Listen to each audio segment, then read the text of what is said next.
Hat trick hero Shivraj Kumar ನಟನೆಯ ಬಹುನಿರೀಕ್ಷಿತ cinema Byrathi Ranagal ಇವತ್ತು ತೆರೆಗಪ್ಪಳಿಸಿದೆ. ಕರ್ನಾಟಕದಲ್ಲಿ ಸುಮಾರು 300ಕ್ಕೂ ಅಧಿಕ ಥಿಯೇಟರ್ಗಳಲ್ಲಿ ಭೈರತಿ ಆರ್ಭಟ ಜೋರಾಗಿದೆ. ಚಿತ್ರಮಂದಿರದ ಮುಂದೆ ದೊಡ್ಡ ದೊಡ್ಡ ಕಟೌಟ್ಗಳನ್ನು ಹಾಕಲಾಗಿತ್ತು. ಇನ್ನು ದೊಡ್ಡಮನೆ ಅಭಿಮಾನಿಗಳು ಥಿಯೇಟರ್ ಮುಂದೆ ಪಟಾಕಿ ಸಿಡಿಸಿ ಹಬ್ಬದಂತೆ ಸಂಭ್ರಮಾಚರಣೆ ಮಾಡಿದ್ರು.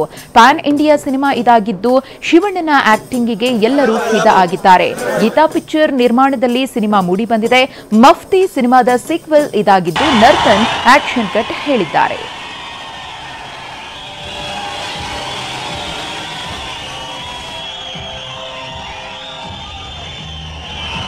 ದೀಪಾವಳಿ ಇನ್ನೊಂದ್ಸಲ ಶುರುವಾಗಿದೆ ಮೇಡಮ್.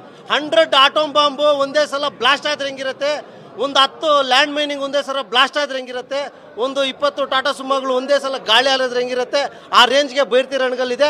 ಮಫ್ತಿಯಲ್ಲಿ ಯಾವ ತರ ತೋರಿಸಿದ್ರು ಅದು 10 ಟೈಮ್ಸ್ ಇದರಲ್ಲಿ ಜಾಸ್ತಿ ಇರುತ್ತೆ. ಯಾಕಂದ್ರೆ ಮಫ್ತಿಯಲ್ಲಿ ನಾವು ಬರೀ ಅರ್ಧ ಮಾತ್ರ ನೋಡಿದ್ವಿ.